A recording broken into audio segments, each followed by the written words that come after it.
और ढाका में आगजनी की एक और तस्वीर सामने आई है। पूर्व प्रधानमंत्री शेख हसीना के घर आगजनी का वीडियो सामने आया। कट्टरपंथियों ने शेख हसीना के आवास पर आगजनी कर दी। शेख मुजीब के घर में भी तोड़फोड़ की गई, आगजनी की गई। ये तस्वीरें आपको दिखा रहे हैं, जो शेख हसीना का आवास है वहां पर आगजनी से जुड़ी हुई है।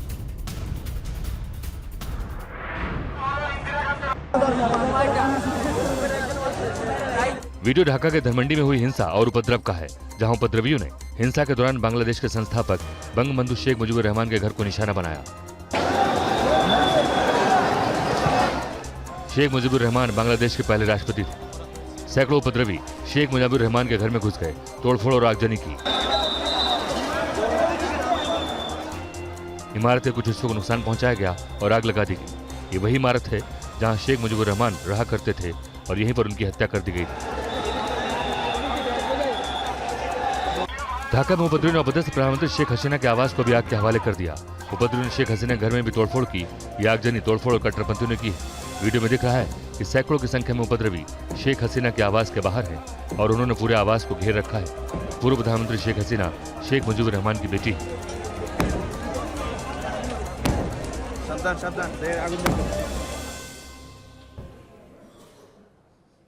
और बांग्लादेश में हिंसा के दौरान उपद्रवियों ने अवामी नेताओं के घरों को भी निशाना बनाया। कई अवामी नेताओं के घरों को आगजनी और तोड़फोड़ का शिकार बनाया गया।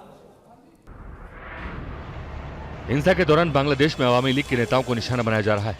चटगांव में भड़की हिंसा में पूर्व शिक्षा मंत्री और अवामी लीग नेता मोहब्बुल हसन के घर में कट्टरपंथी घुस गए। इसके बाद उनके घर में तोड़फोड़ की गई और फिर घर को आग के हवाले कर दिया गया। अवामी नेता के घर आग का नया वीडियो भी सामने आया है, जिसमें आगजनी से पहले उपद्रवी पूर्व शिक्षा मंत्री घर में लूटपाट करते नजर आ रहे हैं। उपद्रवी ने मोहब्बुल हसन के घर के अंदर भी आगजनी की।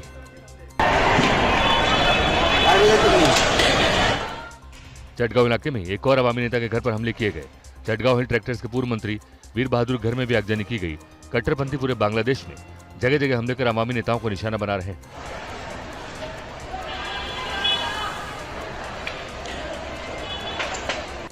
बांग्लादेश में सुलगी हिंसा ने एक बार फिर कानून व्यवस्था को कटघरे में खड़ा कर दिया है। इस बीच अंतरिम सरकार के मुखिया मोहम्मद यूनुस ने हाई लेवल बैठक बुलाई।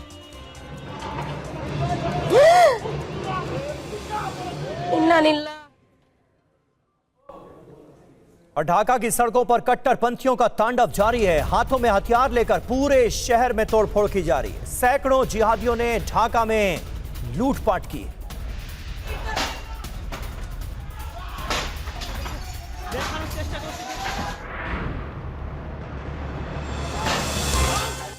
हिंसा के बीच बांग्लादेश की राजधानी ढाका की सड़कों पर कट्टरपंथियों का कहर भी देखने को मिला। हाथों में हथियार लेकर उपद्रवी पूरे शहर में तोड़फोड़ करते नजर आए। सैकड़ों जिहादियों ने ढाका में जमकर लूटपाट की। पूरे ढाका में सड़कों पर जिहादियों का कब्जा नजर आया। इस दौरान जगह जगह आगजनी की गई। हालात को देखते हुए लोगों ने बांग्लादेश में तत्काल इमरजेंसी लागू करने की मांग की है।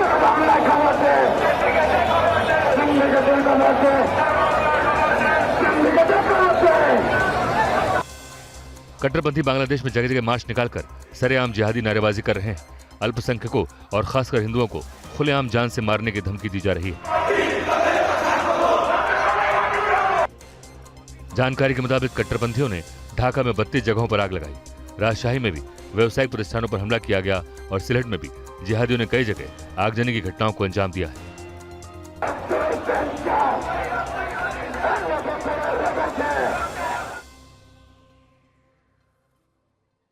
और जुमे की नमाज के बाद बांग्लादेश में फिर हिंसा भड़क सकती है, ये जानकारी मिल रही है। आशंका है कि हिंसा एक बार फिर से बढ़ सकती है। कट्टरपंथी संगठन भड़का सकते हैं हिंसा।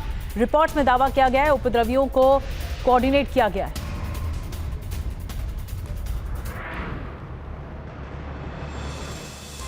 बांग्लादेश फिर से सुलग उठा है। गृह युद्ध जैसे हालात हैं। अलग अलग शहर, लगभग एक ही वक्त पर हिंसा। क्या यह सिर्फ गुस्सा था या किसी ने भीड़ को दिशा दी?